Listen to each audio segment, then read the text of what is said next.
Oke, shalom, selamat pagi semuanya. Kita bersyukur, berterima kasih pada Tuhan. Pagi hari ini kita boleh bangun lagi dengan tubuh yang sehat dan kuat. Terima kasih buat satu hari lagi kesempatan hidup yang Tuhan beri bagi kita.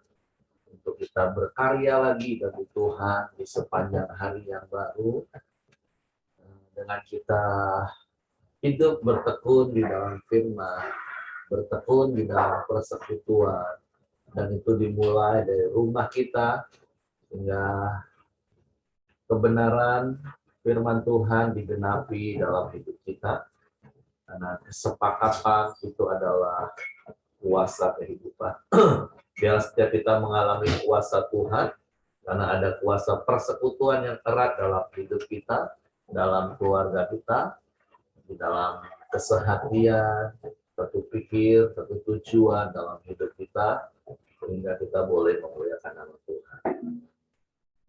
Bapa, kami bersyukur, kami berterima kasih kepadamu. Terima kasih buat sepanjang malam tidur nyenyak yang kau berikan bagi kami. Engkau lindungi kami, engkau jagai kami.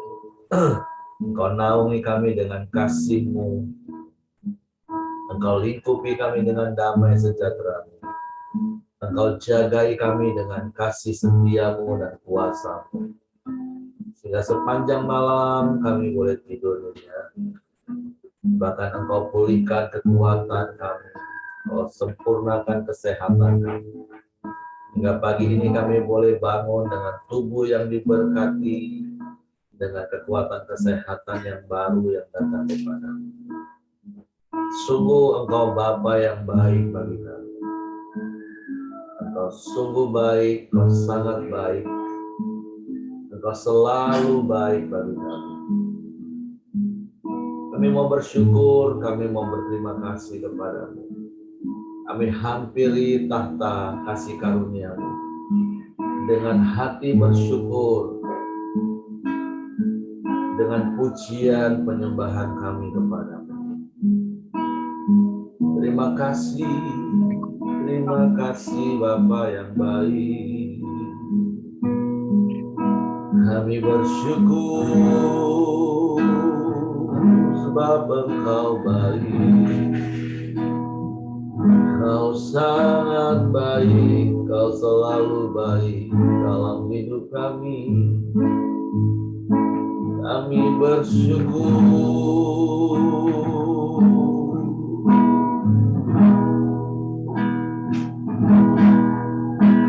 Saat ku masuk ke hadirat-Mu, ku tersungkur dan sembah-Mu. Ku persembahkan korban syukurku yang terbaik bagimu. Saat kami masuk ke hadirat-Mu, saat ku masuk ke hadirat-Mu,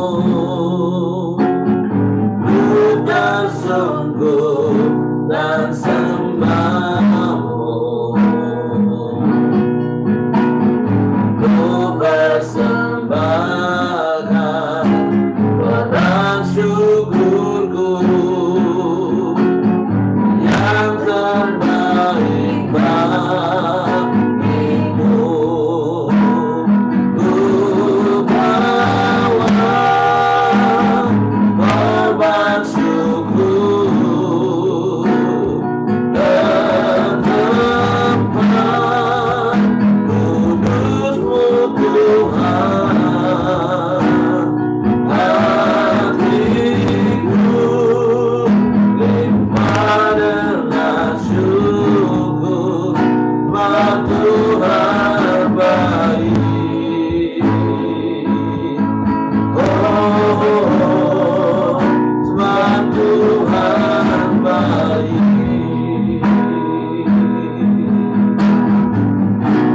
Saat kami masuk hadirat-Mu Tuhan, Saat ku masuk ke hadirat-Mu, ku tersungkur dan sembah-Mu. Ku persembahkan korban syukurku yang terbaik bagimu. Ku bawa korban syukur ke tempat kudus-Mu Tuhan. Hatiku limpah dengan syukur, sebab Tuhan baik.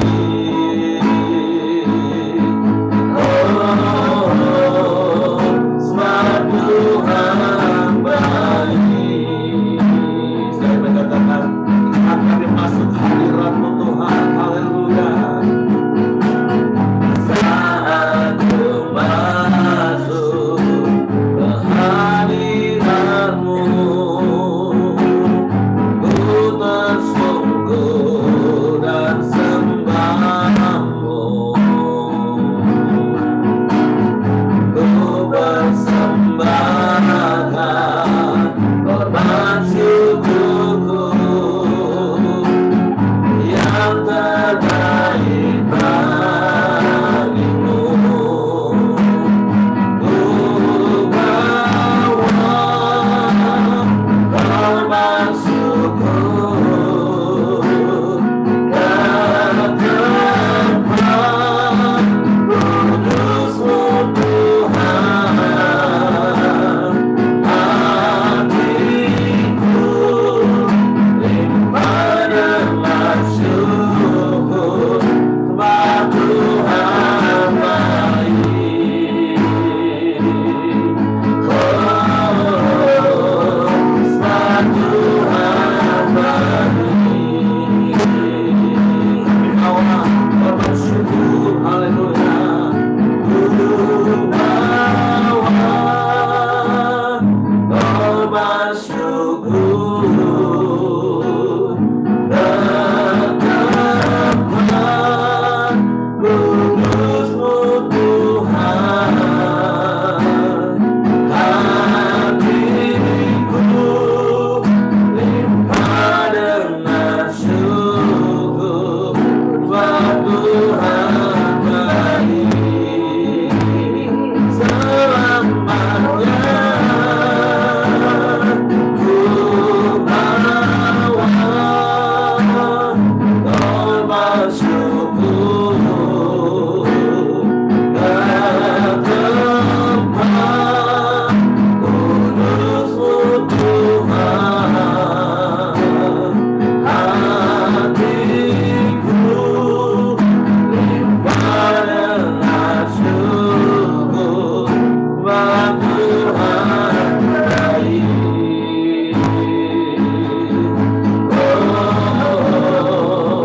Sebab Tuhan baik. Sebab Tuhan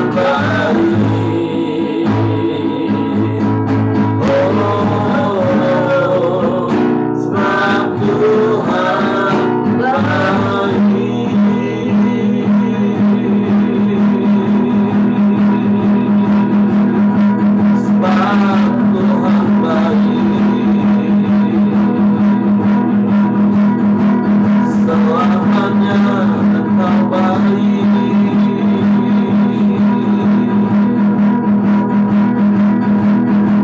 Engkau tetap baik.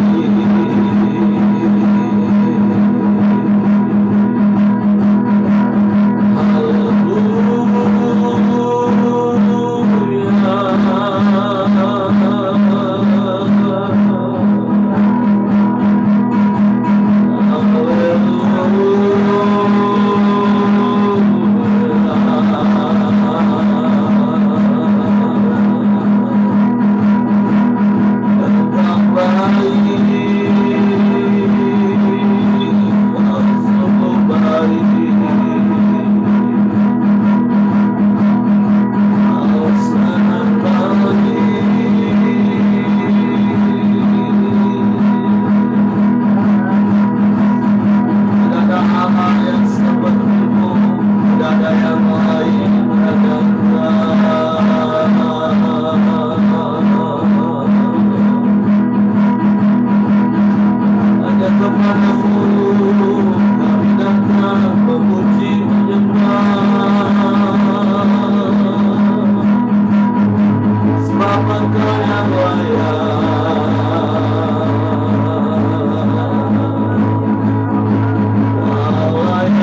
Bersamamu kami lakukan perkara yang besar.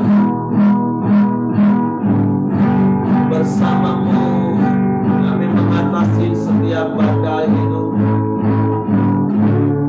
Kami tetap tinggal tenang di dalam-Mu. Haleluya.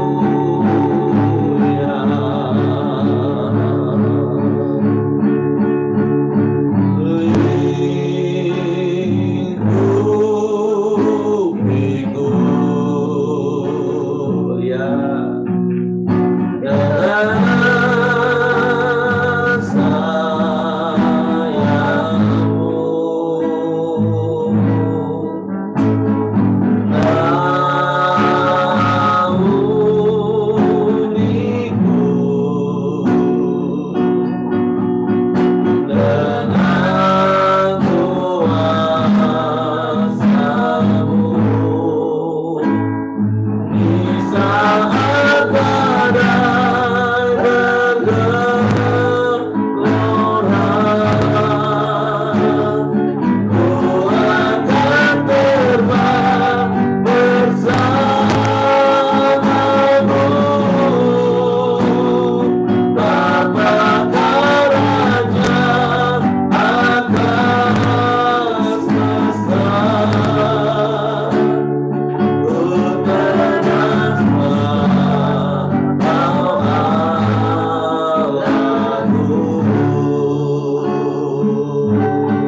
sekeliling kami. Kami tenang bahkan apa yang terjadi dalam hidup kami. Mungkin itu tidak sesuai dengan apa yang kami mau.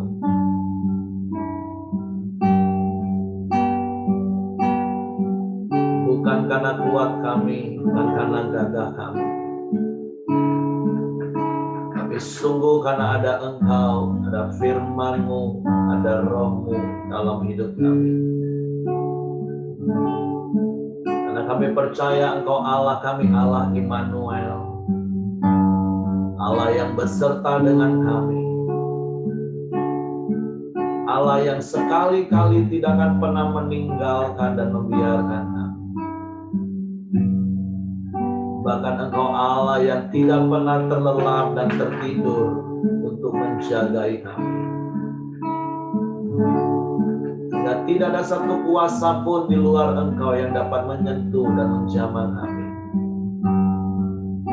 Karena Engkau yang berfirman, tidak ada yang dapat mengusik orang-orang yang Kau urapi. Biarlah Engkau menemukan kami sebagai orang-orang yang mendapatkan perkenanan-Mu, hingga Engkau mengurapi hidup kami. Kami percaya Engkau menjaga kami seperti biji mata-Mu. Engkau mengindahkan kami. Engkau memperhatikan kami. Bahkan Engkau menghampiri kami setiap pagi dengan kasih setia-Mu. Engkau menyertai kami di sepanjang jalan hidup kami. Betapa kami aman di dalam-Mu Tuhan. Sebab itu ampuni kalau terkadang kami masih khawatir dan meragukan Engkau. Karena kami belum mengenal Engkau lebih dalam lagi. Sebab itu bawa kami lebih dalam mengenal-Mu secara pribadi, bukan apa kata orang. Tapi biarlah kami secara pribadi mengalami perjumpaan dengan Engkau. Kami mengenal Engkau dan kami kuat dan bertindak hari-hari ini. Bapa, kami bersyukur, kami berterima kasih kepada-Mu. Kami mau menaklukkan pikiran kami di bawah pikiran Kristus. Sehingga hidup kami bukan dikendalikan oleh pikiran kami yang terbatas. Pikiran yang menjadi area di mana iblis sering mengintimidasi kami.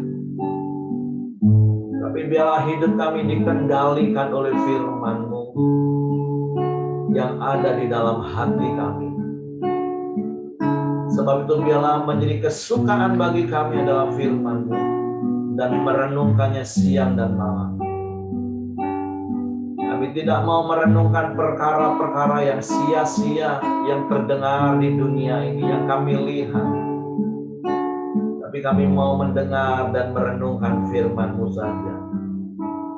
Sehingga kami tetap tinggal tenang dalam segala keadaan kami. Sebab Bapa, kami bersyukur pagi hari ini kalau kami boleh kembali bersekutu dengan-Mu, bersekutu dengan saudara seiman. Bahkan kami mau bersekutu dengan firman-Mu pagi hari ini. Sebab itu Roh Kudus, tolong kami untuk mengerti firman-Mu. Tolong kami untuk memahami firman-Mu. Sehingga kami percaya firman-Mu dan kami melakukan firman-Mu. Sehingga kami keluar menjadi orang-orang yang lebih daripada pemenang. Di dalam nama Yesus Tuhan kami bersyukur, kami sambut firman-Mu. Haleluya, haleluya, haleluya. Amin. Oke, silakan Pak Rami. Ya, salam semuanya Bapak Ibu Halo. Saudara. Selamat pagi. Apa kabar pagi ini? Baik ya. Ya, senang sekali bisa kembali berkoramdio dengan Bapak Ibu Saudara-saudara ya. Kemarin kita mendengar banyak kesaksian ya, dan seperti apa yang Along sudah saksikan ya, banyak kesaksian yang meneguhkan, dan memang seharusnya seperti itu ya. Kita mungkin Koramdionya merenungkan firman-Nya 15 atau setengah jam, tapi sebaiknya harus kita lanjutkan sepanjang hari untuk merenungkan firman yang sudah kita sharingkan di pagi hari seperti ini, ya. Baik, langsung aja. Hari ini giliran Matius 15 ayat yang pertama sampai ayatnya yang ke-9, ya. Saya akan bacakan, judul perikopnya adalah Perintah Allah dan Adat Istiadat Yahudi. Kemudian datanglah beberapa orang Farisi dan ahli Taurat dari Yerusalem kepada Yesus dan berkata, "Mengapa murid-muridmu melanggar adat istiadat nenek moyang kita? Mereka tidak membasuh tangan sebelum makan." Tetapi jawab Yesus kepada mereka, "Mengapa kamu pun melanggar perintah Allah demi adat istiadat nenek moyangmu? Sebab Allah berfirman, hormatilah ayahmu dan ibumu, dan lagi, siapa yang mengutuki ayahnya atau ibunya pasti dihukum mati. Tetapi kamu berkata, barang siapa berkata kepada bapaknya atau kepada ibunya, apa yang ada padaku yang dapat digunakan untuk pemeliharaanmu, sudah digunakan untuk persembahan kepada Allah. Orang itu tidak wajib lagi menghormati bapaknya atau ibunya. Dengan demikian, firman Allah kamu nyatakan tidak berlaku demi adat istiadatmu sendiri. Hai orang-orang munafik, benarlah nubuat Yesaya tentang kamu. Bangsa ini memuliakan aku dengan bibirnya, padahal hatinya jauh daripadaku. Percuma mereka beribadah kepadaku, sedangkan ajaran yang mereka ajarkan ialah perintah manusia. Ya, pada mulanya saya berpikir kenapa ya topik tentang adat istiadat ini muncul di dalam Alkitab dan dibahas oleh Tuhan Yesus. Nah, saya percaya kalau Tuhan Yesus membahasnya dan mengajarnya, tentu ini adalah sesuatu yang penting. Itu kenapa penting? Ya, karena adat istiadat ini bisa menjadi penghalang kita untuk percaya kepada firman Tuhan, penghalang kita untuk mengalami kuasa Tuhan. Bahkan kita tahu adat istiadat juga banyak yang bertentangan dengan firman Tuhan.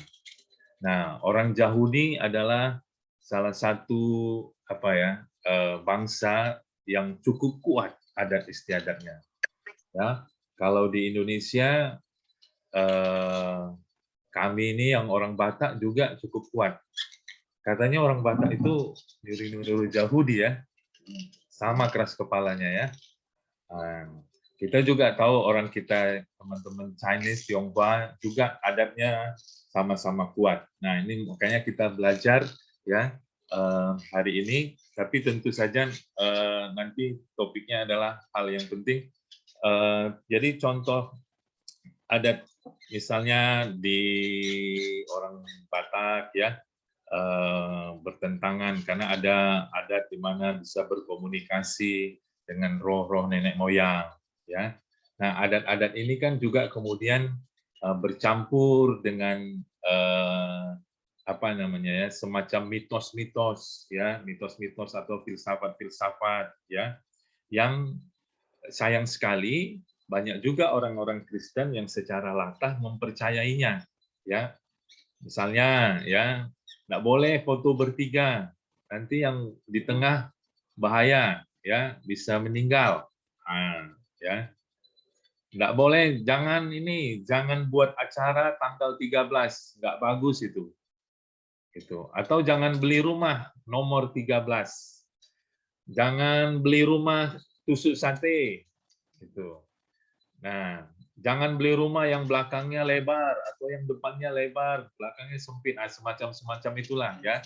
Sayang sekali banyak juga orang Kristen yang percaya kepada itu. Lebih dari percaya kepada firman Tuhan kan. Padahal firman Tuhan itu kan lebih berkuasa.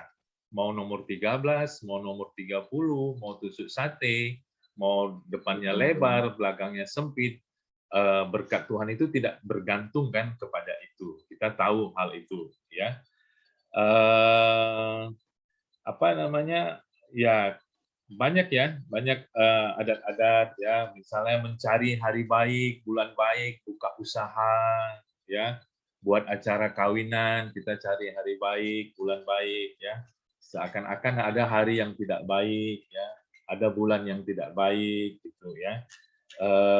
Acara-acara kehamilan, ya 7 bulanan dan lain sebagainya ya.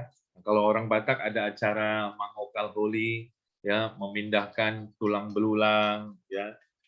Kalau orang Tionghoa mungkin ada acara sembahyang kubur, ya, atau ada acara-acara upacara tolak bala dan lain sebagainya. Tapi pagi ini, ya, jangan takut, kita tidak akan bicara yang berat-berat, ya. Kita akan bicara yang santai-santai aja, ya. Saya tidak akan membahas apakah kekristenan itu selalu bertentangan dengan adat, ya. Apakah adakah adat yang sesuai dengan Alkitab, ajaran Alkitab atau ajaran kekristenan, ya. Kita juga tidak akan membahas apa ciri-ciri adat yang sesuai dengan kekristenan atau apa sikap kita sebagai orang Kristen terhadap adat istiadat yang ada di sekitar kita. Nah, kita nggak bahas itu, ya, karena itu perlu seminar 3 hari. Nanti Pak Heri lah yang akan menjadi pembicara utamanya dalam hal ini, ya. Kita serahkan Pak Heri dan Pak Simon aja membahas itu. Tapi hari ini kita akan bahas apa yang diceritakan di dalam Matius 15 ini. Jadi dikatakan ayat yang pertama itu, datanglah beberapa orang Farisi dan ahli Taurat dari Yerusalem kepada Yesus dan berkata, ya, kurang kerjaan memang orang Farisi dan ahli Taurat ini. Jauh-jauh datang dari Yerusalem hanya untuk menyerang Tuhan Yesus soal beberapa hal yang sebenarnya dianggap sepele, ya. Orang Farisi dan ahli Taurat ini menyerang murid-murid Tuhan Yesus karena mereka tidak cuci tangan sebelum makan. Nah, ini kan sebenarnya hal yang sepele, ya. Tetapi bagi adat istiadat orang Yahudi, ya, ini dianggap penting. Nah, kita tahu bahwa hukum Yahudi itu kan ada 2, ya. Yang pertama hukum tertulis, itulah Taurat itu sendiri, ya. Yang kedua adalah hukum tidak tertulis. Nah, hukum tidak tertulis ini yang diajarkan sejak zaman Musa turun-temurun. Begitu banyak, begitu detail soal aktivitas-aktivitas kehidupan sehari-hari, ya, termasuk di dalamnya salah satunya adalah soal cuci tangan. Nah, kenapa cuci tangan begitu penting di dalam adat istiadat orang Yahudi? Ini bukan soal kesehatan sebenarnya, bukan takut corona, ya, tapi ini soal prinsip kerohanian.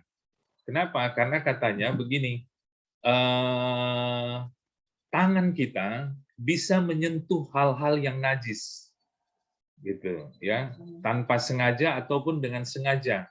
Sehingga kalau tangan kita menyentuh hal-hal yang najis, kemudian kita makan tidak cuci tangan, maka makanan itu menjadi najis dan makanan itu masuk ke tubuh kita jadi najis. Nah, orang Yahudi menganggapnya seperti ini, kalau kita makan tidak cuci tangan, tubuh kita menjadi najis, sama seperti kita bersetubuh dengan pelacur. Nah, najis kita jadinya, ya, seperti itu katanya. Nah, orang ahli Taurat ini menyerang Yesus dengan cerita cuci tangan ini. Tapi tentu saja Yesus menyerang balik mereka. Yesus tidak membahas soal cuci tangan, tapi Yesus membahas soal hal yang sangat penting, ya. Dikatakan ayat yang keempat, ayat yang ketiga, ya. Tetapi jawab Yesus kepada mereka, mengapa kamu pun melanggar perintah Allah demi adat istiadat nenek moyangmu? Ayat yang keempat, sebab Allah berfirman, hormatilah ayahmu dan ibumu, dan lagi siapa yang mengutuki ayahnya atau ibunya pasti dihukum mati. Nah, kemudian Saya lanjutkan aja ayat kelima, tetapi kamu berkata, barang siapa berkata kepada bapaknya atau kepada ibunya, apa yang ada padaku yang dapat digunakan untuk pemeliharaanmu, sudah digunakan untuk persembahan kepada Allah. Orang itu tidak wajib lagi menghormati bapaknya atau ibunya. Dengan demikian firman Allah kamu nyatakan tidak berlaku demi adat istiadatmu sendiri. Nah, luar biasa ya. Penekanannya ayat yang ke-6 dikatakan demi adat istiadat orang Yahudi, firman Tuhan sampai dibatalkan oleh mereka. Firman Tuhan tidak berlaku. Yang berlaku adalah adat istiadat mereka. Ya. Jadi Yesus bilang seperti ini. Kalian tahu bahwa firman Tuhan memerintahkan hormatilah ayahmu dan ibumu dan jangan mengutuki ayahmu dan ibumu. Tapi adat istiadat kalian ya mengatakan ya kalian bebas dari tanggung jawab memelihara, merawat orang tua karena kalian sudah gunakan harta kalian untuk persembahan kepada rumah ibadat. Jadi maksudnya begini,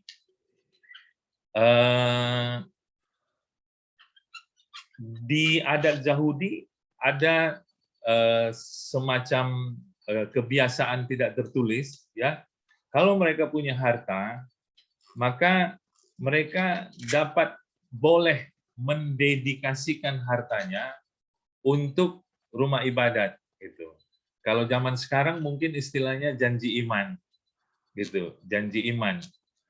Jadi harta mereka, aset mereka, tanah mungkin atau sejumlah uang mungkin, harta mungkin yang tadinya bisa digunakan untuk merawat orang tua mungkin yang sedang sakit atau butuh apa, itu karena sudah sempat didedikasikan kepada rumah ibadat, ya, maka itu tidak boleh lagi digunakan untuk apapun, termasuk untuk membantu orang tua yang sedang sakit, orang tua yang sedang membutuhkan. Nah, ya seperti itu. Padahal mungkin ya mungkin saja itu cuma sebuah janji, cuma sebuah ikhtiar, nggak tahu juga nanti kalau sudah dicairkan digunakan untuk apa, nggak tahu juga ya, seperti itu. Tapi ada semacam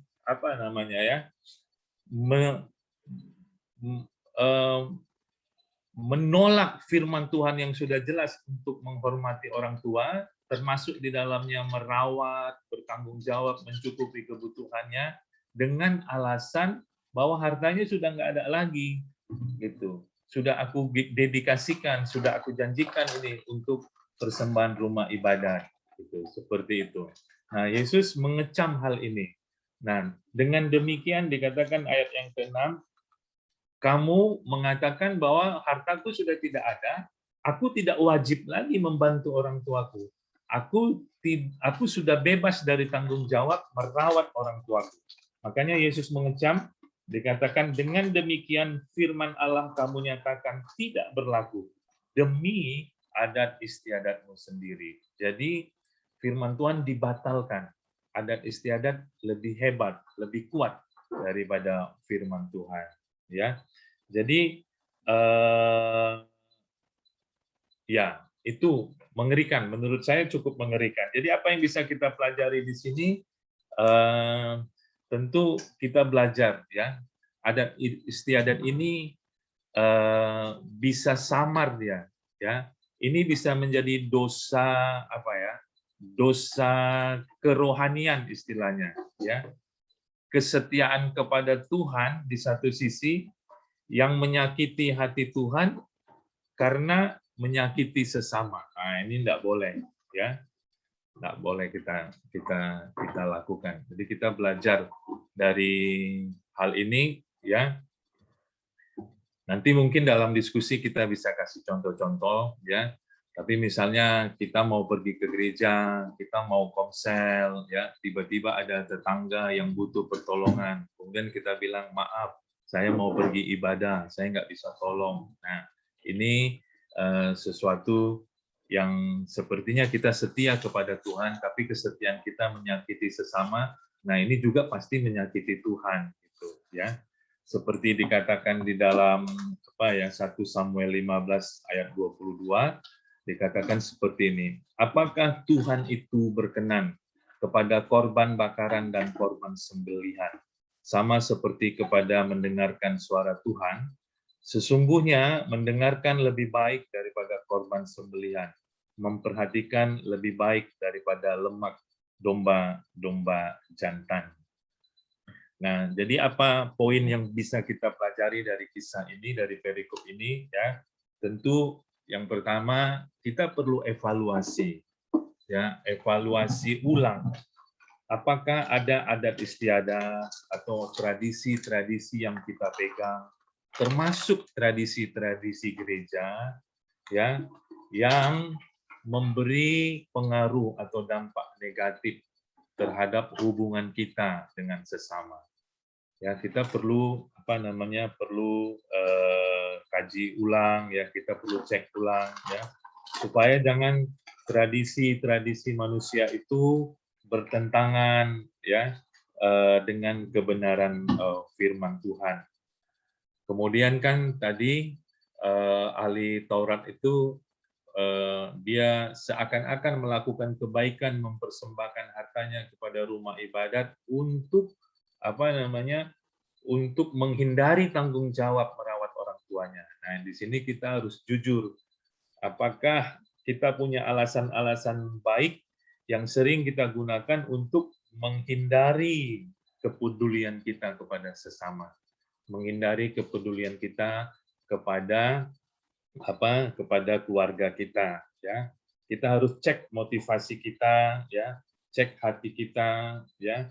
Misalnya, ya, kita ini evaluasi juga untuk saya pribadi, ya. Kita sibuk melayani, ya, tapi kita tidak punya waktu untuk keluarga, ya, tidak punya waktu untuk anak, tidak punya waktu untuk istri, ya. Nah, ini kita perlu evaluasi. Dan yang terakhir kita harus ingat, ya, aturan-aturan yang dibuat oleh manusia, ya, aturan-aturan yang dibuat sama seperti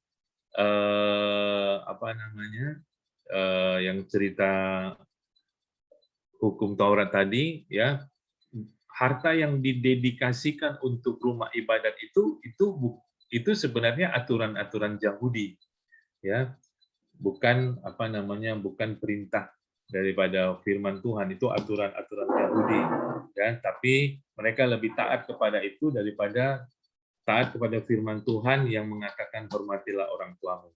Jadi yang terakhir, pelajaran yang bisa kita ambil adalah aturan manusia itu bukanlah bagian dari kebenaran Allah sendiri, ya. Jangan tergoda, ya, aturan manusia kita anggap sudah cukup untuk kepedulian kita kepada keluarga kita, ya. Jadi closing statement-nya dari sharing saya adalah, kalau kita menganggap Tuhan itu penting, kita pasti punya jalan keluar untuk peduli kepada sesama atau kepada keluarga. Tetapi kalau kita tidak menganggap Tuhan itu penting atau tidak utama dalam hidup kita, kita akan punya 1000 alasan untuk menolak tanggung jawab kita menjadi peduli kepada sesama atau kepada keluarga. Itu aja yang bisa saya bagikan. Saya kembalikan kepada Pak Heri. Tuhan memberkati. Oke, terima kasih Pak Ramli. Saya percaya sharing dan penjelasan Pak Ramli sangat-sangat jelas dan mudah dipahami, karena itu pasti bisa dipraktek. Nah, seperti Pak Ramli, nanti kita akan banyak diskusi. Nah, tapi saya mau tambahkan, sama seperti di Indonesia contoh, kalau ada yang namanya perda atau undang-undang, maka itu tidak boleh bertentangan dengan yang namanya Undang-Undang Dasar 45. Nah, memang tentu di setiap daerah, suku apapun kan pasti punya adat istiadat. Pada dasarnya adat istiadat itu adalah tata cara hidup. Awalnya sih pasti tujuannya itu adalah untuk menata supaya kehidupan itu baik. Bagaimana generasi ini hormat kepada generasi ini, terus sistemnya seperti apa. Pada dasarnya adat istiadat itu baik, saya tidak menentang adat istiadat. Tetapi ketika adat istiadat bertentangan dengan firman, atau lebih tepatnya seperti Pak Ramli tadi ngomong, tersamarkan atau memanipulasi firman Tuhan, nah itu yang harus hati-hati. Tanpa sadar kita bisa berlaku seperti itu. Makanya khususnya kaitan tentang apa yang dibahas, tentang hormat kepada orang tua dan persembahan. Makanya di dalam Matius pasal 23, ayat 23, saya baca lebih dulu. Ini penjelasan yang bisa harus kita perhatikan, nanti kita baru sharing. Matius 23 ayat 23, ini juga pertanyaan di satu sisi, banyak juga jemaat, Pak, kalau kami untuk orang tua, Pak, berarti kami nggak wajib lagi juga dong mengembalikan persepuluhan. Apalagi terus pakai, itu kan perjanjian lama, Pak. Nah, kita baca ayat ini, Matius 23 ayat 23 ya. Celakalah kamu, awalnya juga celaka Bapak Ibu.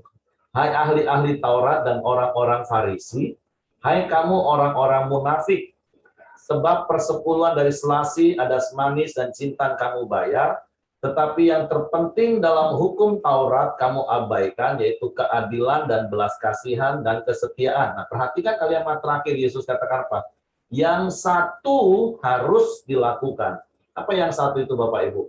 Persepuluhan, persembahan, itu harus dilakukan. Dan yang lain, jangan diabaikan. Apa yang lain itu? Belas kasihan, keadilan, dan kesetiaan, termasuk hormat pada orang tua. Nah, hari ini, kalau bicara soal keuangan, sekali lagi kalau Bapak Ibu pernah baca tentang kisah Ananias dan Safira, Rasul Petrus katakan kayak gini loh, bukankah sebelum kamu jual, uang itu, rumah itu, tanah itu adalah milik kamu, hak kamu. Nah, waktu kamu jual pun sebenarnya uang itu kan hak 100% di tangan kamu. Kamu mau kasih berapa untuk Tuhan, kamu mau kelola untuk apa, nah itu kan di hak kamu. Yang nggak boleh kan manipulasi. Hanya demi prestasi dan prestis, kamu menipu. Seharusnya kamu, oh tadi lakunya 100 juta. Nah sekarang aku kasih 50 juta ya untuk pembangunan, contoh. Nah yang 50 aku kelola. Toh itu juga nggak akan salah. Nah, masalahnya Ananias Safira kan ngomong seakan-akan seluruh, padahal dia menahan sebagian. Nah, itu manipulasi-manipulasi seperti itu. Nah, makanya balik-balik seperti yang kemarin, sebenarnya kita bilang, belajarlah kelola keuangan dengan bijak. Nah, Ibu Simon nanti boleh cerita tuh. Saya tahu persis Ibu Simon ini orang yang sangat cakap mengelola. Mana yang untuk keluarga, mana yang untuk gereja, mana yang untuk bantu hamba Tuhan. Punya pos-pos tersendiri. Ya, tidak semua orang bisa punya. Makanya seperti saya katakan, minimal persentase yang saya pernah ajar dan saya selalu ajar dan kami praktek, 10% persepuluhan, 10% itu untuk taburan. Itu termasuk untuk orang tua di situ, untuk memberkati orang lain di situ. Jadi jangan dicampur aduk jadi satu, nanti kalau ada janji iman, kita nggak bisa memberi, tertuduh. Karena ini kan untuk orang tua.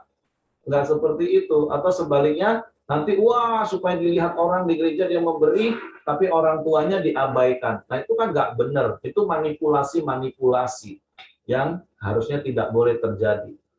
Nah, jadi yuk kita buka sharing pagi hari ini. Bagaimana dengan kita hari-hari ini? Yang lagi Yesus katakan, yang satu tetap harus dilakukan.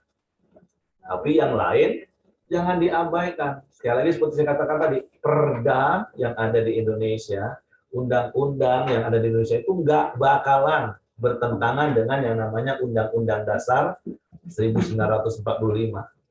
Nah, sekali lagi, saya menghargai semua adat. Semua suku punya, Jawa juga ribet.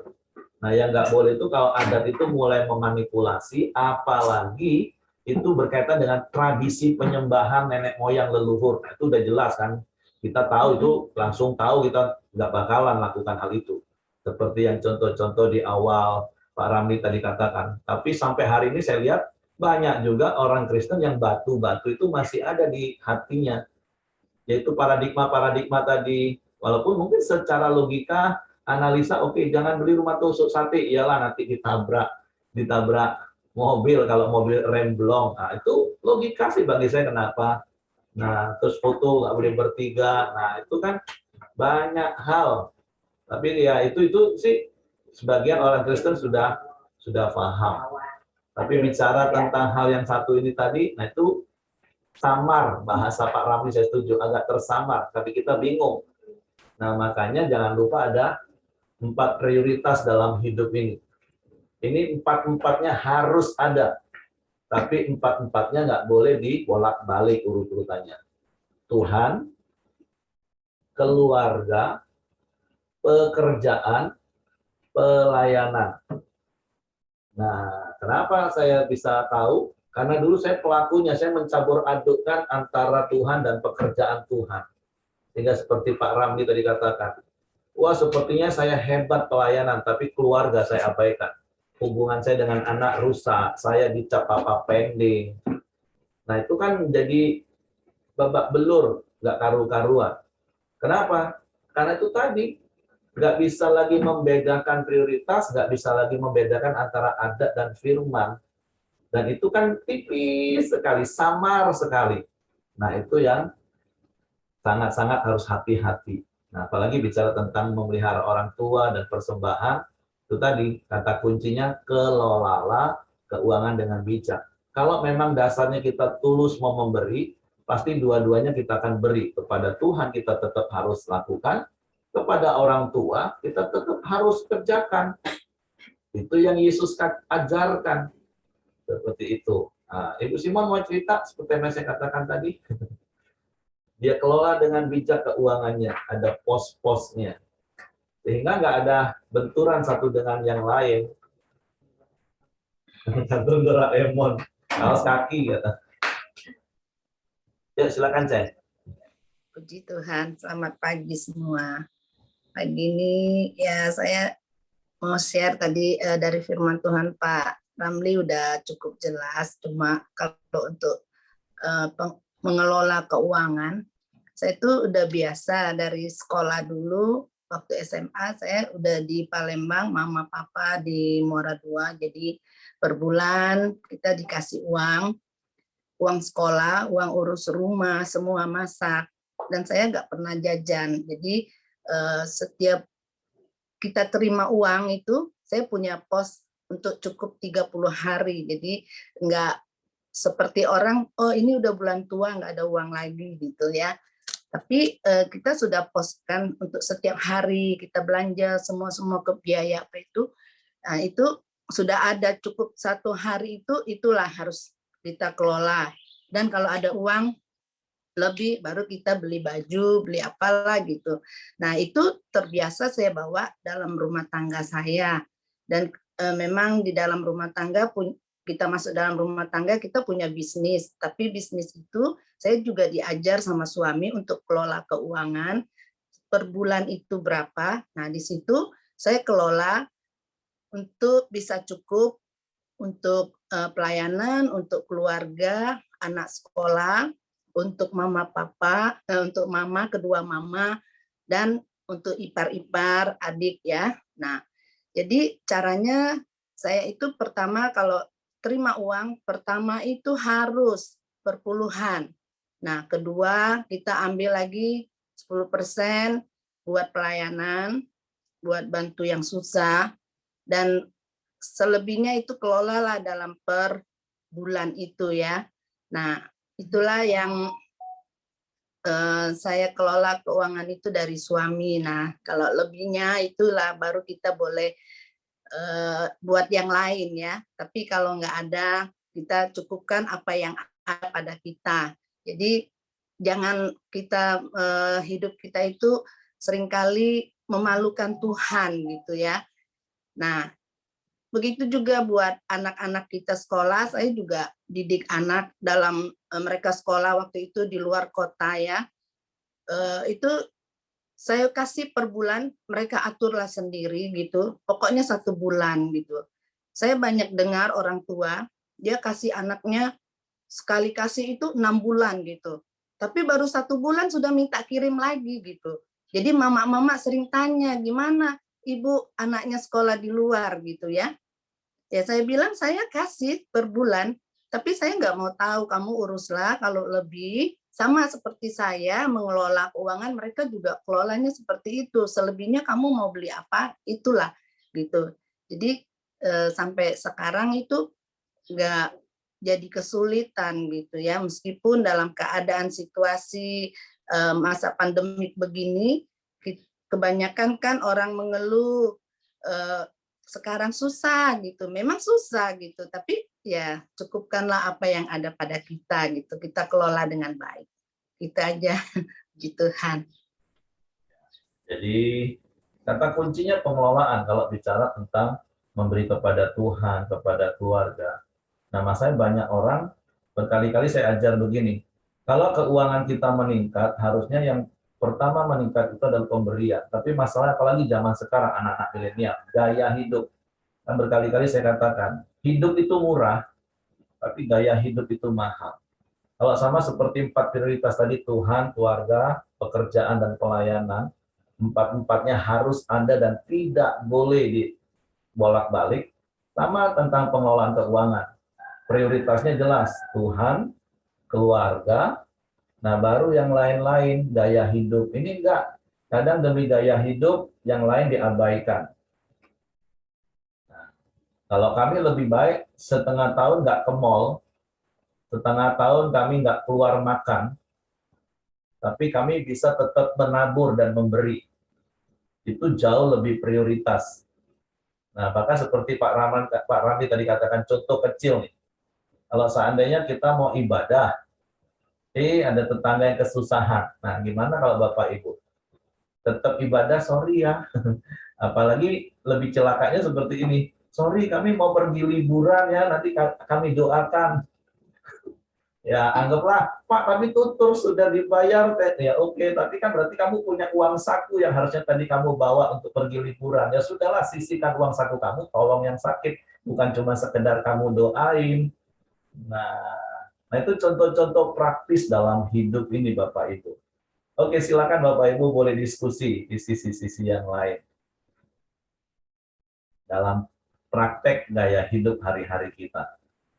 Supaya kita sama-sama melakukan sesuai dengan firman. Sekali lagi prinsip yang saya katakan tadi, undang-undang Perda itu nggak bakalan bertentangan dengan Undang-Undang Dasar 45.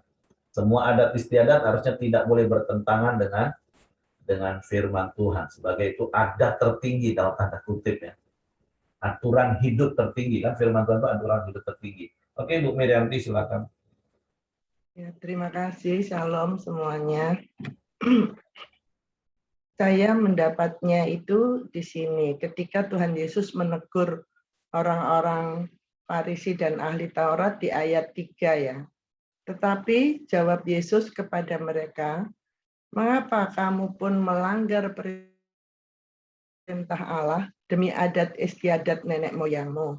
Ayat 4, sebab Allah berfirman, hormatilah ayahmu dan ibumu. Dan lagi, siapa yang mengutuki ayahnya dan ibunya pasti dihukum mati. Bapak Ibu, saya dapatnya begini, karena beberapa saat ini saya mendapati, saya merawat walaupun secara online ya, pasien yang sakit itu orang tua. Saya mendapati ada anaknya yang sayang kepada orang tuanya, ada anaknya yang kepada orang tuanya itu seperti apa ya, judes gitu ya bahasa Jawa, apa ya. Pokoknya sepertinya itu memperlakukan orang tuanya itu keras gitu loh. Padahal orang tuanya itu tidak berdaya dalam keadaan sakit. Nah, Bapak Ibu, sebenarnya kalau kita masih punya orang tua, ya, itu kita berbahagia loh. Karena apa? Kita bisa melakukan firman Tuhan ini, hormatilah ayahmu dan ibumu, ya, supaya dipanjangkan umurmu di muka bumi. Nah, Bapak Ibu, karena apa? Kalau kita sudah tidak menghormati, sudah tidak punya orang tua, sudah meninggal orang tua kita itu, siapa lagi? Ya, masa ke kuburan? Kuburan nggak punya perasaan ya. Kuburan itu tempatnya badan. Kalau orang tua masih ada, nah dalam keadaan sakit, lebih baik kita itu benar-benar gitu ya, merawat orang tua ini. Supaya apa? Nanti kalau dia misalkan ya, kita ditinggalkan oleh orang tua kita, kita mendapatkan hati kita itu tidak tertuduh. Gitu. Jadi kalau firman Tuhan mengatakan, kita itu harus menghormati ayah dan ibu, orang tua kita.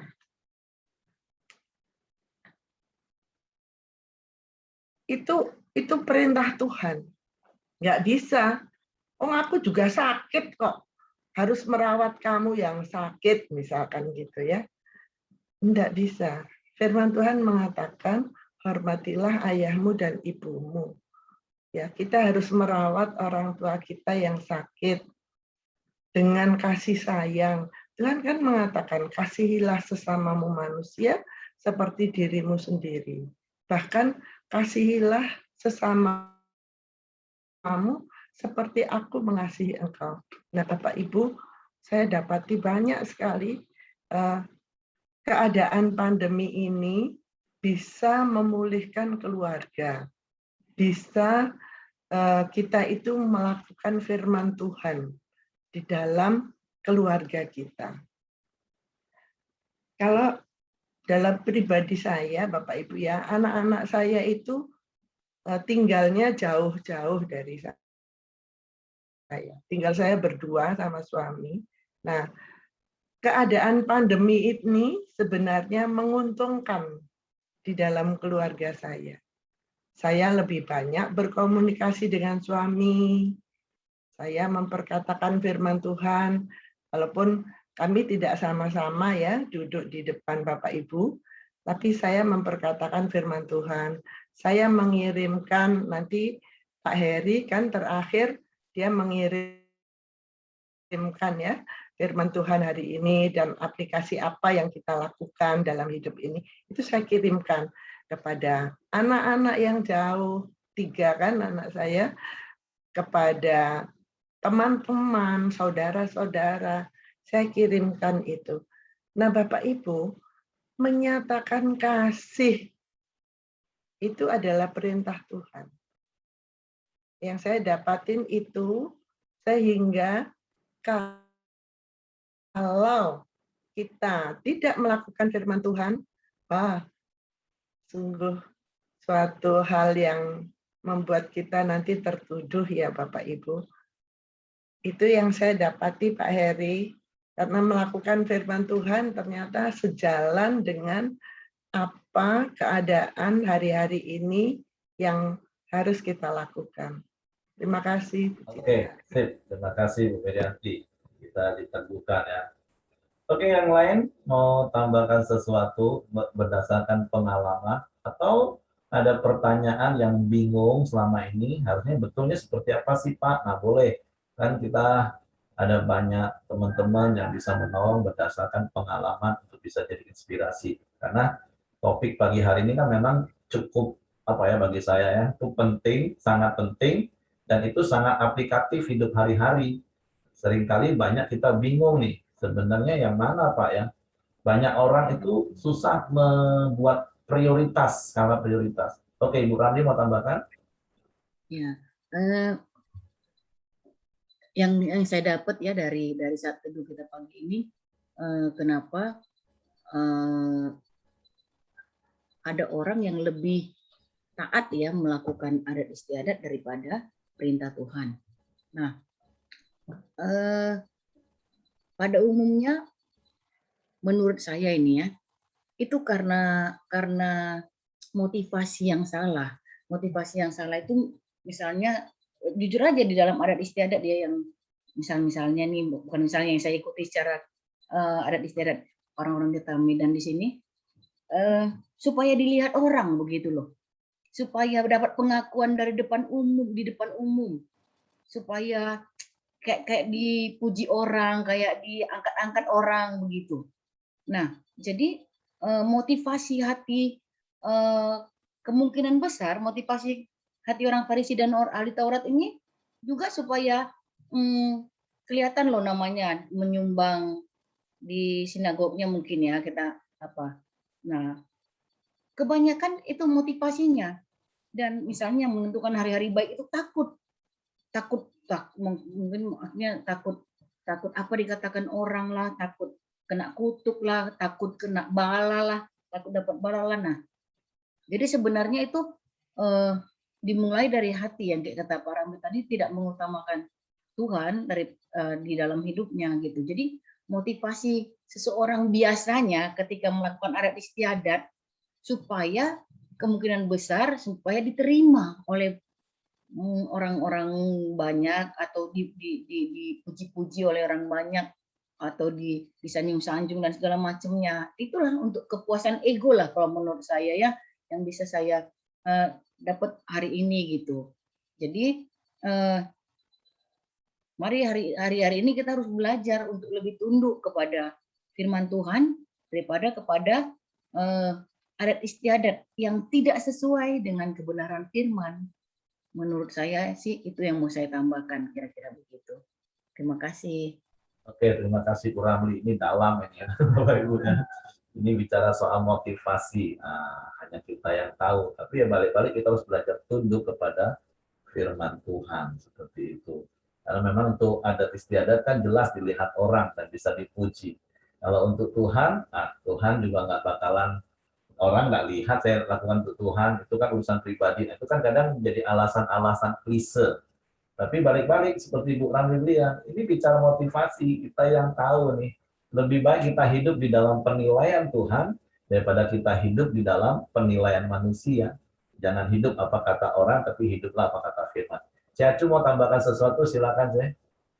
Saya mau tanya, tadi itu kurang jelas, sorry telat bangun kesiangan, malam minum obat. Itu tadi yang mengenai seperti yang Ibu Simon katakan, sisihkan itu sebenarnya itu penghasilan kita itu 10% untuk perpuluhan, 10% untuk orang membutuhkan, atau 10% dari keseluruhan, Pak. Oke, jadi ini standar minimal ya yang harus kita capai. Di Keuangan Merdeka kita kan ada 3 prinsip, setia mengelola, tapi juga harus setia menerima, dan setia memberi. Nah, dalam hal pengelolaan keuangan kita seperti ini. Tergantung kita, kalau karyawan dapat gaji kan gampang itu hitungnya. Gampang sekali. Kita dapat gaji contoh 5 juta nih. Tapi 500.000 untuk persepuluhan. Nah, dari 5 juta tadi 500.000 kan persepuluhan. Nah, kita yang tetapkan alokasi 10%. Ini tidak harus ya Bapak Ibu ya, tergantung pengelolaan keuangan kita. Tapi ini kan jelas, penjelasannya cukup panjang, tapi saya berharap dengan singkat saya bisa pahami. Kalaupun seandainya dengan gaji 5 juta ternyata memang hanya untuk cukup hidup, biaya hidup sehari-hari 4,5 juta, ya sudah, berarti persepuluhan, terus kelolalah 4,5 juta itu untuk hidup 1 bulan. Untuk listrik, untuk anak. Nah, makanya kalaupun ternyata kurang, udah dikelola nih baik-baik, masih kurang. Nah, makanya prinsip yang berikutnya dari Keuangan Merdeka kan adalah setia menerima. Artinya, minta hikmat Tuhan, terus perbesar kapasitas untuk menampung berkat. Contoh kami harus buka 6-7 keran. Kan sumber berkatnya dari Tuhan, jelas. Tapi kalau hanya dari 1 keran kami buka dari PK contoh gitu ya, nggak bakalan cukup. Nah, istri saya kerja lagi, saya melayani di perusahaan lagi, sehingga ada keran-keran yang terbuka untuk kami kelola dengan baik. Seperti itu. Kata kuncinya jangan malas. Kita ini punya potensi yang sangat besar. Banyak orang ngeluh, Pak, kurang Pak, gimana mau kasih persepuluhan, apalagi kasih orang tua Pak, ini aja sudah kurang, itu malas. Nah, Pilihannya adalah kita harus belajar memperbesar kapasitas kita. Makanya itulah butuhnya Tuhan dalam hidup kita. Andalkan Tuhan. Makanya ada statement saya katakan, doa tanpa usaha itu bohong. Tapi usaha tanpa doa itu sombong. Nah, kita perbesar. Nah, tapi kembali kepada pertanyaan Ibu Acu sendiri, sekali lagi Bapak Ibu yang tahu keuangan. Kalau itu kita gaji itu gampang. Tapi kalau kita bisnis, kita usaha, itu harus dari keuntungan bersih. Nggak boleh dari omset, tapi dari keuntungan bersih. Banyak orang, bahkan banyak kasus yang saya tangani, dia pakai uang bank nih, agunkan sertifikat bla bla bla, wah dapat berapa M. Wah ketika ada janji iman, 100 juta, 50 juta. Habis itu kondisi keuangannya kolaps, dia ngamuk-ngamuk sama Tuhan dan sama gereja. Berkali-kali saya dikomplain. Inilah gereja ya, kalau waktu saya memberi, wah haleluya puji Tuhan, giliran keuangan kami susah mana, nggak ada yang datang loh. Saya tanya, oke, kita bedah satu-satu, gimana cara kamu memberi? Nah, kan gereja nggak tahu kamu memberi dari mana, yang harus tahu pengelolaan keuangan kan kita. Nggak boleh, kecuali itu uang dingin istilah saya kalau untuk pengusaha. Kalau untuk pengusaha kan untung bersihnya berapa, bahkan ada beberapa pengusaha Kristen sekarang lebih bijak, menggaji dirinya dari perusahaannya. Nah, cukupkan diri dengan, oke, aku digaji perusahaanku sekian. Nanti kalau setahun dapat dividen lagi, keuntungan 1 tahun lagi, nah baru kembali. Nah, keuntungan itu mau dijadiin tambahan modal untuk investasi, atau mau disimpan untuk cadangan, itu uang dingin, istilah saya. Nah, kalau uang dingin ini tiba-tiba Tuhan gerakkan, beri 500 juta untuk gereja, itu uang dingin ya Bapak Ibu ya, bukan uang bank, bukan uang modal. Nah, kalau jadi pengusaha harus bijak-bijak, dan saya sebagai hamba Tuhan harus terbuka ngajarin jemaat. Saya harus detil ajarin, nggak boleh, wah ya harus persepuluhan, cuman persepuluhan. Nanti orang asumsi seperti Ibu Acu tanya, itu dari mana Pak 10%-nya itu dihitung? Loh, kalau Bapak Ibu pengusaha dari untung bersih. Setelah untung kotor dipotong kos operasional, sewa ruko, gaji karyawan, listrik. Tapi juga jangan terus listrik rumah dijadiin satu, nah itu juga manipulasi nanti, hati-hati. Jadi bedakan keuangannya seperti itu. Nah, jadi terus kalau keuangan kita cukup, oh sebulan kita udah dapat 20 juta. Ya biaya hidup kita paling 7-8 juta. Berarti kita bisa investasi 5 juta. Berarti kan masih ada 3 juta yang bisa kita beri untuk tabur. Tapi rutin tiap bulan seperti itu. Dari 2 juta per sepuluhan, terus 7 juta untuk biaya hidup 9 juta. Masih ada 11 juta yang bisa kita kelola. Mungkin 5 jutanya atau 6 jutanya kita investasikan. Nah ini masalahnya banyak orang kan enggak. Begitu pendapatannya meningkat, yang paling cepat meningkat apa? Gaya hidup. Dari tadi biaya hidupnya cuma 5 juta, waktu penghasilannya contoh 10 juta, waktu penghasilan 20 juta, gaya hidupnya langsung naik jadi 13 juta. Nah itu yang nggak bijak Bapak Ibu. Yang ngomong yang penting kan persepuluhan aku tetap kasih. Iya, betul. Tapi nggak harus seperti itu, dari biaya hidup 5 juta langsung lompat jadi 13 juta. Nggak seperti itu harusnya. Harusnya ketika keuangan kita meningkat, maka pemberian kita lah yang harusnya lebih dulu meningkat. Itu kan di skala prioritas. Nah, jadi kalau ditanya dari mana? Kalau Bapak Ibu kerja sama orang, ya dari gaji. Tapi kalau Bapak Ibu usaha, dari untung bersih. Nah, secara detail ya Bapak Ibu lah yang punya laporan keuangannya. Kami saja di rumah tangga aja punya laporan keuangan secara detail. Kami terima berkat dari siapa, kami catat, persepuluhannya berapa kami sisihkan, terus beli tahu tempe pun istri saya catat dengan detail, untuk beri siapa kami juga catat. Jadi nanti akhir bulan saya tinggal lihat laporan, oh oke, seperti itu. Nah, jadi lebih kurang seperti itu Cacu. Jadi kalau dari mana hitungannya, ya itu prosentase ideal menurut saya. Jangan pula kita memberi terus sampai kita tua kita nggak punya rumah, nanti itu salahkan Tuhan. Nah, kan kita harus bisa menginvestasi juga.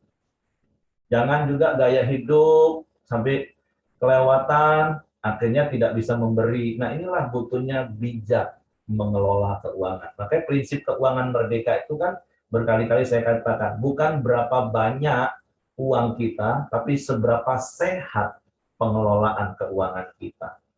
Nah, itu yang sangat-sangat harus diajar. Nah, gereja kadang nggak ngajarin seperti itu secara detail. Nah, tapi saya bersyukur di Pelita kan kita diajarin di kelas SPK khususnya. Nah, kita ajarin supaya jemaat itu, kan seperti Pak Ayung pernah ngomong kan, pernah khotbah. Kalau maunya sih pendeta doanya gini, Tuhan kirimlah orang-orang kaya di gereja kami. Enggak, kalau kami enggak seperti itu doanya. Tuhan berikan hikmat bagi jemaat yang ada supaya mereka bisa jadi orang kaya, jadi orang yang diberkati Tuhan. Nah, itu yang benar Bapak Ibu.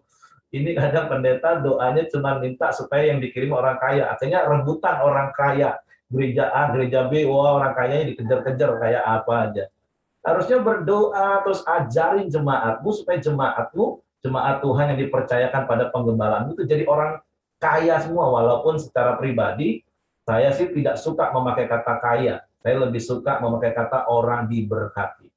Karena orang kaya belum tentu diberkati, tapi orang diberkati itu pasti kaya. Kaya dengan kemurahan hati, kaya dengan kebajikan, dia kaya dengan memberi. Nah, itu yang harusnya diajar. Gereja harusnya ajar. Nah, itulah lewat yang namanya pemuritan atau konsel secara pribadi. Karena kalau secara umum tentang keuangan kan sulit. Tapi secara pribadi, satu keluarga diajarin. Banyak keluarga yang kami mentor, kami muridkan. Dari yang keuangan tadi suami istri terpisah jadi satu. Bagaimana mereka belajar memberi dan menabur. Nah, itu harus diajarin lewat mana? Yang namanya pemuritan. Gereja itu harusnya kuat di situ. Supaya semua jemaatnya pulih. Bukan cuma pokoknya hari Minggu datang gereja, tepuk tangan, haleluya, bawa persembahan persepuluhan, selesai. Enggak seperti itu tanggung jawab gereja. Tanggung jawab gereja itu ajar jemaatnya ngerti kebenaran firman dan melakukan, dikawal. Seperti itu. Jadi lebih kurang seperti itu, Cacu. Jadi kalau dari mana hitungannya? Kalau karyawan ya dari gaji, gampang hitungannya. Terus kalau untuk usaha, sederhananya dari untung bersih. Seperti itu. Kalau keuntungannya udah besar, belajarlah mendisiplin diri dengan menggaji diri. Aku digaji perusahaan aku sekian. Nah, tapi ingat, nanti waktu dividen, keuntungan tahunan, dapat keuntungan berapa, nah itu juga kembalikan persepuluhannya dari situ. Terus keuntungan itu mau diapain, minta tuntunan Tuhan. Apakah itu mau blek kasih gereja semua, juga nggak apa-apa. Terus mau beli rumah, mau investasi, juga nggak salah Bapak Ibu. Jangan tertuduh, kata kuncinya Ibu Ramli tadi bilang. Jangan tertuduh. Yang penting motivasi kita benar. Nah, seperti itu. Begitu kira-kira, Cacu. Pak, kalau 10% itu harus ke gereja atau boleh kita alokasikan gitu untuk orang Kalau yang persepuluhan harus ke perbendaharaan rumah Tuhan, jelas. Gereja. Makanya seperti saya doakan, kami yang sharing berapa, di Komsel saya ngomong. Tahun 2019 kami berdoa, Tuhan izinkan kami bisa mengembalikan persepuluhan itu 7 digit. Tuhan genapi loh, sejak 2020 walaupun orang ngomong pandemi sampai hari ini, kami mengembalikan persepuluhan itu 7 digit Bapak Ibu. Nah, setia dalam perkara kecil, kalau dilihat, aduh kayaknya untuk kami masih kurang, 7 digit masa dikembalikan untuk Tuhan, gereja udah kaya. Nah, tapi percayalah gereja kita khususnya, Pelita, keuangannya terbuka Bapak Ibu, open. Itu bukan untuk satu orang, enggak. Kita kelola persepuluhan Bapak Ibu, persembahan Bapak Ibu, untuk kesejahteraan seluruh full time itu cuma 30% Bapak Ibu. Kenapa saya tahu? Karena saya salah satu orang yang cek keuangan. Jadi percayalah keuangan yang Bapak Ibu bawa untuk Tuhan melalui gerejanya itu kami kelola dengan bijak. Jadi bukan, persepuluhan itu set milik satu orang, sehingga banyak orang Kristen, alangkah enaknya Pak, semua jemaat kasih 10%. Nah, hati-hati dengan otak kita nih, nanti kita bisa bersalah loh. Enaklah pendetanya, bayanginlah kalau 100 jemaat, 10% kasih tambah kaya. Ya itu balik-balik urusan situ. Tapi Pelita, saya kasih tahu baik-baik Bapak Ibu, kita kelola keuangan Bapak Ibu dengan bijak. Sekali lagi hanya 30% dari persembahan persepuluhan yang didapat, itu yang jadi PK, kesejahteraan untuk seluruh full time. Full time kita ini ada 15 yang di kota aja ya, 15 orang lebih Bapak Ibu. Nah, semua kita beri persembahan, yang penting mereka bisa hidup. Berkali-kali saya juga ajar staf, jangan bergantung sama PK dari gereja. Bergantung sama Tuhan. Kalau mau cari kaya, ya sudah, jangan cari, ya jangan jadi full time. Jangan jadi hamba perut, saya bilang. Berkali, dan saya bersyukur, 30 tahun saya jadi hamba Tuhan, saya diajar bagaimana bergantung dengan Tuhan. Sampai hari ini mungkin Bapak Ibu boleh tanya dengan semua penatua. Saya nggak pernah sedikit pun komplain yang namanya PK. Awal saya dikasih berapa, Pak Simon aja tahu. Terus berapa peningkatannya. Pokoknya saya bersyukur, nikmati saja. Saya percaya ada pemeliharaan Tuhan. Pernah beberapa tahun yang lalu mengalami pemotongan PK dari satu institusi yang saya layani, tiba-tiba di stop. Ya nggak apa-apa, puji Tuhan. Sampai hari ini Tuhan tetap pelihara dan Tuhan berkati.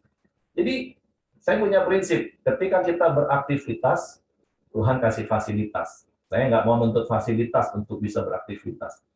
Nah, jadi seperti itu, Cacu. Jadi, nggak boleh kalau persepuluhan harus bawa ke perbendaharaan rumah Tuhan. Percayalah gereja kelola, termasuknya nanti di dalamnya untuk diakonia, untuk dana misi, untuk cabang-cabang. Dikelola dengan bijak. Jadi jangan takut, oh nanti pendetanya kaya. Nah, itu hati-hati dengan sikap hati. Nanti kena pasal hari ini nanti Bapak Ibu. Bagian kita itu mengembalikan titik stop. Pengelolaannya seperti apa itu tanggung jawab yang kelola dengan Tuhan lagi. Nah, seperti itu harus belajar.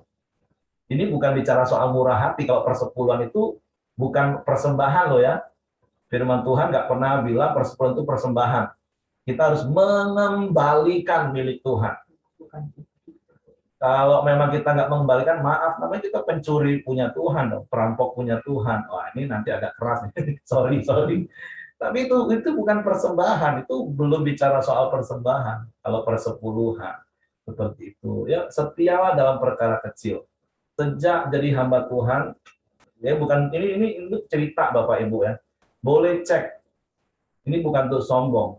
Kami belajar setia dalam persepuluhan sejak awal. Makanya nggak heran waktu 30 tahun, tepatnya 21 tahun yang lalu, kami mungkin hamba Tuhan yang paling nggak punya apa-apa dibanding dengan pendeta-pendeta yang lain di institusi yang lama. Tapi persepuluhan kami itu nggak pernah di bawah 3 besar. Karena kami suami istri sering ngobrol gini ya, bingung ya. Kita lihat jemaatnya sebanyak itu, masa persepuluhannya di bawah kita sih? Nggak mungkin, tapi sudahlah, nggak boleh menghakimi kan. Yang penting kami lakukan saja bagian kami. Tapi sampai hari ini kami melihat bagaimana pemeliharaan Tuhan. Bagaimana campur tangan Tuhan. Kami nggak pernah kekurangan. Sampai satu hari ada satu teman yang datang ke kota Jambi, ketemu papa mama saya. Kan dulu tiap tahun papa mama khususnya. Selalu suruh saya pulang. Sampai hari itu teman ngomong, tante, nggak usah suruh-suruh pulang lagi, Harry. Sudah enak dia di Jambi. Nah, bagaimana Tuhan pelihara hidup kami. Kata kuncinya setia mengembalikan persepuluhan. Nah, tapi prinsip persepuluhan kan saya katakan, pernah saya ajar. Kami juga pelita nggak pernah ajar gini. Kalau mengembalikan persepuluhan, kamu akan diberkati. Kalau nggak mengembalikan, kamu akan dikutuk. Nggak ada ayatnya, Bapak Ibu. Firman Tuhan cuma ngajar kalau prinsip yang saya pernah ajar gini. Kalau kau mengembalikan persepuluhan, Tuhan akan berkati. Kalau kau nggak mengambilkan persepuluhan, emang Tuhan mau sibuk ngutukin? Enggak, Tuhan akan lebih fokus memberkati orang yang mengembalikan persepuluhan. Tuhan nggak sibuk mengutukin orang yang nggak balik persepuluhan. Enggak seperti itu. Jadi tetap saja lakukan bagian kita, pengelolaannya serahkan kepada bendahara gereja. Oke, nanti kepanjangan. Seperti itu, Caco, kira-kira. Makasih Pak. Oke, kalau tidak ada yang lain, ya kapan-kapan kita bisa bahas. Nah, kan betul kan seperti Pak Ramli bilang kan, kita buka bahas 3 hari 3 malam. Oke, silakan Hengki. Oh, kalau ada hutang. Kalau ada hutang dikurangi dulu ya Pak. Maksudnya apa nih? Mungkin diapain dulu Pak Eri, ditutup dulu, habis itu nanti kalau iya, ditutup dulu karena yang lain mungkin mau live. Nah, nanti baru kita bahas ya. Oke, silakan Heng, silakan. Thank you Pak Ramli. Mari kita satukan hati, kita dalam doa. Silakan Lia. Mari kita masuk dalam doa kita pagi ini. Tuhan, sebelumnya kami ucapkan syukur, terima kasih ya Tuhan buat sharing firman kami pagi ini ya Tuhan. Tuhan, kami juga mau berdoa Tuhan buat mama saudara kami, Yusuf ya Tuhan.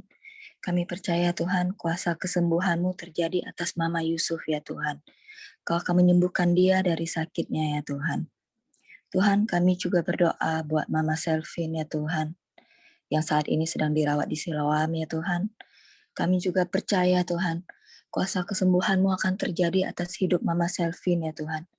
Dia akan sembuh ya Tuhan dari sakit COVID-nya oleh kuasa-Mu ya Tuhan. Tuhan, kami berdoa buat bangsa kami Indonesia ya Tuhan. Kau ampuni dosa-dosa kami ya Tuhan. Engkau bantu ya Tuhan bangsa kami ya Tuhan untuk melewati pandemi ini ya Tuhan. Kau pulihkan juga ya Tuhan perekonomian bangsa kami ya Tuhan.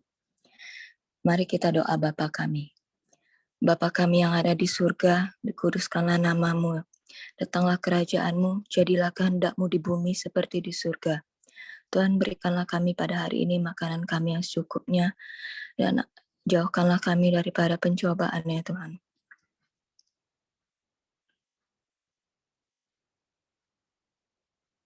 Tuhan, ampunilah kami akan kesalahan-kesalahan kami, seperti juga kami mengampuni orang-orang yang bersalah pada kami. Dan janganlah membawa kami ke dalam pencobaan ya Tuhan, karena Engkaulah empunya kerajaan, kuasa, dan kemuliaan sampai selama-lamanya. Kami naikkan doa kami pagi ini ke dalam tangan kasih-Mu Tuhan. Haleluya. Pak Simon, silakan tutup dalam doa, Pak. Kembali kami datang dengan bersyukur kepada Tuhan karena kami tahu waktu-waktu kami pagi ini Tuhan, kami perlu diisi oleh kebenaran firman-Mu. Kami sudah berkeram di Tuhan, kami tahu hati kami penuh dengan urapan-Mu, biarlah Tuhan setiap hari, setiap waktu, perjalanan kami selalu ada gambar Kristus yang kami pancarkan kepada setiap orang. Beri kami kemampuan, kekuatan untuk melangkah Tuhan, karena kami tahu tanpa Tuhan kami tidak sanggup.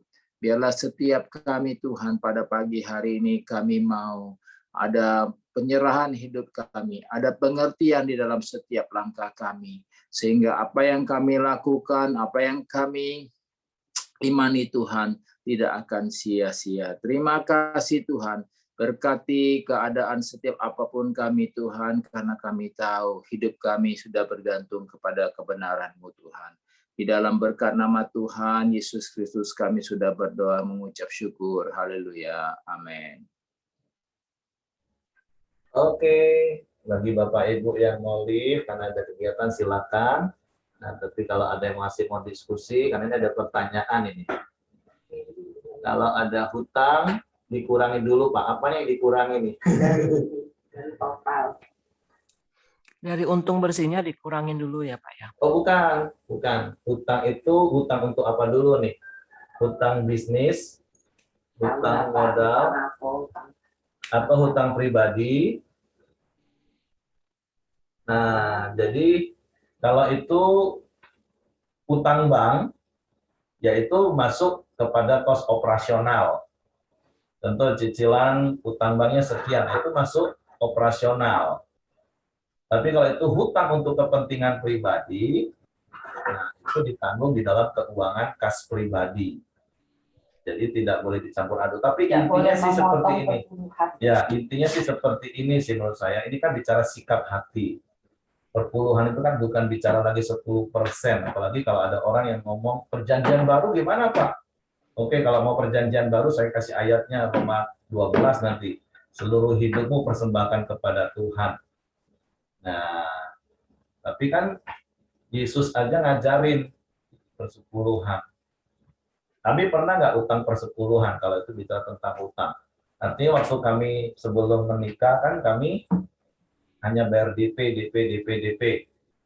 Nah, artinya kami punya hutang kan. Nah, setelah kami menikah dapat angpau, ya kami harus bayar hutang semua. sehingga kami tidak bisa mengembalikan persepuluhan. Tapi kami catat persepuluhan yang harus kami bayar itu berapa dari angpau yang kami terima. Dan Bapak Ibu tahu, ya 5/5. Nah, dan firman Tuhan mengajar, ini sih tidak jadi harus patokan seperti itu, tapi imamat mengajar harus tambah 1/5, tambah 20%. Tentu, saya ingat waktu itu persepuluhan yang harus kami bayar cuma berapa? Cuma 1.200.000 yang harus kami bayar di tahun 99. Tapi karena keuangan kami nggak memungkinkan waktu itu, karena kami harus bayar hutang, bayar catering, bayar sewa ini itu, bla bla bla bla. Nah, akhirnya persepuluhan itu kan kami hutang dengan Tuhan. Hutang persepuluhan kalau ini. Kami bayar hutang dulu. Nggak mungkin kami habis nikah terus kabur ke Jambi nggak bayar hutang kan. Hutang kami bayar. Nah, tapi persepuluhannya kami cicil sampai 2 tahun Bapak Ibu. Sampai 2 tahun kami cicil. Tiap bulan kan gaji harus kita bayar per bulan. Karena selain persepuluhan hutang tadi, kan gaji bulanan istri saya waktu itu kerja kan per bulannya tetap harus kami bayar. Nah, yang 1,2 tadi itu tambah 1/5-nya lagi dari 1,2. Kami belajar, sekali lagi ini bicara sikap hati sih. Tapi percayalah ketika kita memprioritaskan Tuhan, ya sampai hari ini kami nggak pernah kekurangan. Itu kata kuncinya. Tambah 300.000. Tambah 300.000 berarti. Jadi 1.500.000 itu kami cicil. Utang perpuluhan yang angpau pernikahan aja loh Bapak Ibu. Belum nanti setiap gaji dapat berkah, dapat itu, kami bayar perpuluhan lagi dari hitungan seperti itu. Ribet nggak? Enggak juga sebenarnya. Itu hitungan sederhana sekali Bapak Ibu. Ini bicara tentang sikap hati, kata kuncinya Ibu Ramji tadi bilang, motivasi. Tapi juga bukan berarti, oh aku kembali persepuluhan nanti harus diberkati Tuhan. Nggak boleh. Bagian kita pokoknya melakukan kewajiban. Makanya seperti yang saya katakan, melepaskan hak itu fokus pada kewajiban. Seperti itu sih lebih kurang. Mel. Masih. Ya. Oke Pak, makasih Pak. Jadi bayar hutang harus, karena hutang nggak dosa, tapi kalau nggak bayar hutang itu dosa. Tapi jangan seperti yang kasus Pak Ramli bilang tadi kan, karena sudah untuk Tuhan, nggak bayar hutang jadinya nanti. Wah, aku harus bayar persepuluhan dulu nih, nanti hutangmu nanti, itu nggak boleh juga. Itu sama kasusnya jadi seperti ini kan. Atau sebaliknya, Pak, aku bayar hutang dulu lah Pak ya, persepuluhan kan Tuhan paham lah. Ya itu urusan kau dengan Tuhan lah. Balik-balik itu kan sikap hati intinya. Ya Pak Ramli silakan. Ada hutang yang Pak Simon selalu tagih. Ikan janggut, nah, itu wajib itu Pak. Itu wajib itu, harus dibayar. Tapi yang bayar kan harus apa, yang mau nagih kan harus datang Pak Ramli, ya kan? Nggak mungkin ditransfer kan? Iya, kalau uang bisa transfer, ikan janggut nggak bisa transfer Pak. Harus datang kalau mau nagih. Itu bukan utang. Utang itu diberi berkat, ya kan? Diberi berkat. Kata Tuhan, marilah kepadaku, hai kau yang letih dan sudah lapar, ikan janggut ada di Muara Bungo. Siapa mau datang akan disiapin dan dimasakin. Tapi sampai hari ini Bu Ciaca juga belum berani ke sana. Jadi kita apalagi Ciacu lah jauh nih. Ciacu sekarang di Bitung atau di mana? Jakarta masih Jakarta. Oh, Jakarta. Jadi saya rasa bisa saya ke Manado dulu ya. Cocok itu kok. Ya. Kalau Manado boleh ikut aku. Bu Ciaca gimana Bu Ciaca? Salah satu kota yang pengen saya kunjungi Manado. Karena itu dulu institusi gereja saya lama itu Yerusalemnya soalnya. Belum kesampaian. Saya berharap. Ya Pak, mau tanya juga Pak, misalnya kalau penghasilan kita 10 juta, terus kita ada utang, bukan utang, bayar bunga bank itu, misalnya bayar bunga bank berapa juta gitu, apakah kita potong dulu gitu? Nah, seperti saya bilang tadi, kita utang banknya berapa, untuk apa, satu tadi. Nah, makanya kita harus bijak-bijak, kalau mau hutang bank harus bijak-bijak. Nanti Pak Simon mungkin tambahin, itu bidangnya Pak Simon sih, saya tidak terlalu paham. Kalau kita hutang bank, terus penghasilan kita cuma 10 juta, nah itu berapa dulu yang kita pinjam di banknya itu? Kalau nggak cocok hitung, jangan coba-coba hutang bank. Nanti babak belur kita. Nah, Iya. secara detailnya kan saya nggak tahu nih. Dari 10 juta tuh utang banknya berapa kan saya nggak tahu. Ya gini Cik Acu, ya kan, perpuluhan itu kan istilahnya kalau kita bisnis itu kan uang dari keuntungan, ya kan. Nah, kita hitung, jadi ada biaya kan, di dalam operasional itu ada cost-cost yang harus kita keluarkan. Nah, termasuk pinjaman bank itu kan cost, kecuali kita pinjam bank untuk kebutuhan yang bukan dagang. Ya, Beli mobil. misalnya kita pinjam duit, kita pergi holiday, ya. Nah, itu kan bukan untuk pekerjaan kan, untuk happy. Nah, itu tidak bisa kita masukkan di dalam pemotongan operasional. Tapi kalau itu memang untuk bisnis, ya kan, misalnya sewa kantor, ya kan. Nah, itu kan ada cost-nya, penyusutan dan sebagainya. Saya melihat sebetulnya di Pelita ini memang kelebihannya itulah, ya, keuangan merdekanya cukup bagus, ya kan. Kalau ada beberapa institusi gereja lain, ya kan, yang kita lihat itu, ya memang kadang-kadang saya juga diminta Pak Hyong untuk bawa firman Tuhan masalah perpuluhan, ya. Tapi saya sekarang belum. Kalau di gereja-gereja yang lain itu, sebagian ya, tidak semuanya. Setiap setahun tuh kadang-kadang sudah bosan juga. Ujung-ujung khotbah baliknya ke Maliaki 3 ayat 10. Ya kan, sampai halpar luar kepala. Toh. Sebenarnya kita ini tahu. Nah, jadi saya lihat di sini kelebihan Pelita, kita terbuka, ya kan. Kita bisa bertanya. Harry juga jelasnya sudah sangat-sangat, ya kan, bagus, dan Harry pun sudah menjadi teladan, ya. Jadi apa gunanya seperti kita jadi seperti Tuhan Yesus kemarin saya bahas itu, dia bukan hanya nyuruh kita, tapi dia jadi teladan, ya kan. Nah, jadi kita terus terang aja dalam hal perpuluhan ini, ya kan, di dalam orang bisnis, ya kan, jadi kita harus benar-benar bisa masuk seperti pembukuan lah, pajak itu kan ada, ya kan. Nah, entertain kita tuh ada batasnya, ya. Jadi kadang-kadang dulu saya diperiksa pajak, oh Pak, entertain Bapak terlalu besar. Dia tidak dari akuinya.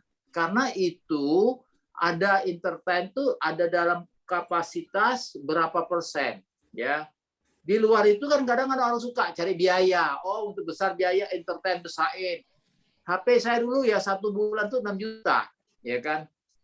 Nah, oh enggak bisa, enggak diakui. Cuma diakui 2 juta. Jadi koreksi 4 juta. Kena lagi pajak lagi kan. Nah, itu namanya dianggap kita manipulasi. Jadi yang penting itu kok Ciacu, asal jangan untuk kepentingan happy. Wah, gua pinjam dong misalnya kredit 10 juta apa 100 juta. Gua mau ke Amerika. Tujuannya apa? Happy aja. Nah, itu tidak boleh kita masuk ke beban, ya kan? Karena itu untuk happy nggak bisa. Nah, jadi Ciacu yang penting ada biaya apa, ya kan, itu hutang. Hutangnya dengan seperti headline-nya, hutang untuk apa?